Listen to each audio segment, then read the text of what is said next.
നമ്മുടെ വെള്ളമ്മയുടെ മക്കൾ ബാക്കിയുള്ളവർ എവിടെയെന്ന് ചോദിച്ചില്ലേ, ഇവിടെ തന്നെ ഉണ്ട് കേട്ടോ. നമ്മുടെ ഹോട്ടലിൽ ഇപ്പോൾ ബിരിയാണി അങ്ങനത്തെ ഭക്ഷണങ്ങളൊക്കെ നിർത്തിയത് കൊണ്ട് തന്നെ ഏറ്റവും കൂടുതൽ വലഞ്ഞത് എൻ്റെ ജീവികൾ തന്നെയാണ് കേട്ടോ. കാരണം അവിടുന്ന് ഏറ്റവും കൂടുതൽ ചിക്കൻ്റെ വേസ്റ്റും അങ്ങനെ ഓരോന്നും കിട്ടിയിട്ട് ബിരിയാണീൻ്റെ ആയിക്കോട്ടെ ആൾക്കാർ കഴിച്ചതിൻ്റെ കംപ്ലീറ്റ് സാധനങ്ങൾ ഇവർക്ക് തന്നെയായിരുന്നു കൊടുത്തിട്ടുണ്ടായിരുന്നത്.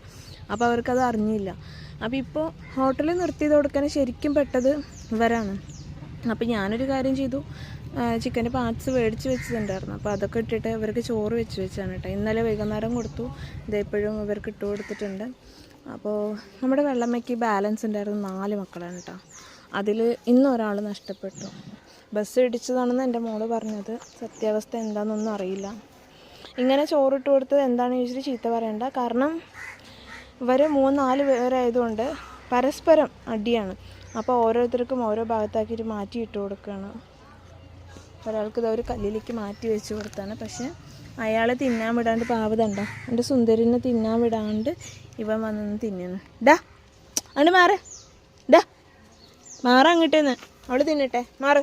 പോയി നോക്ക്, പോയി എടുത്തോ, വയ്ക്കോ സുന്ദരി, പോയി കഴിച്ചോ. നോക്കാം, അവർ പരസ്പരം ബഹളമാണ്. സുന്ദരി എടുത്തോ, ബാ ബാ ബാ. അങ്ങനെ ഇന്ന് 4 പേരിൽ ഒരാൾ പോയി. ഇന്നലെ രാത്രി അടക്കം വയറ് നിറച്ച് ഞാൻ അതിന് ഭക്ഷണം കൊടുത്തതായിരുന്നു. അപ്പോൾ ആലോചിക്കുമ്പോൾ തന്നെ സങ്കടം സഹിക്കണില്ല.